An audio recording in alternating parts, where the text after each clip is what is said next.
मेहनत इतनी करो अपनी काबिलियत बढ़ाने पर, मेहनत इतनी करो अपनी काबिलियत बढ़ाने पर कि लोगों को तुम्हें हराने के लिए कोशिशें नहीं साजिशें करनी।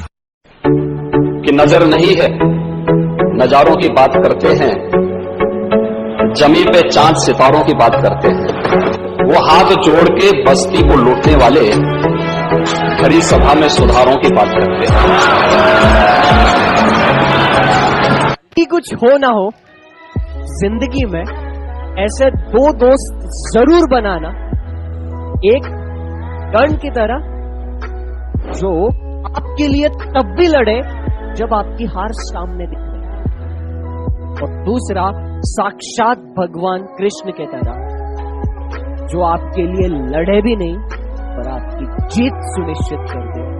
बाकी सब लोग मुझे मेरे गुरु ने बोला था, अगर तुझे सफलता चाहिए तो तू सफलता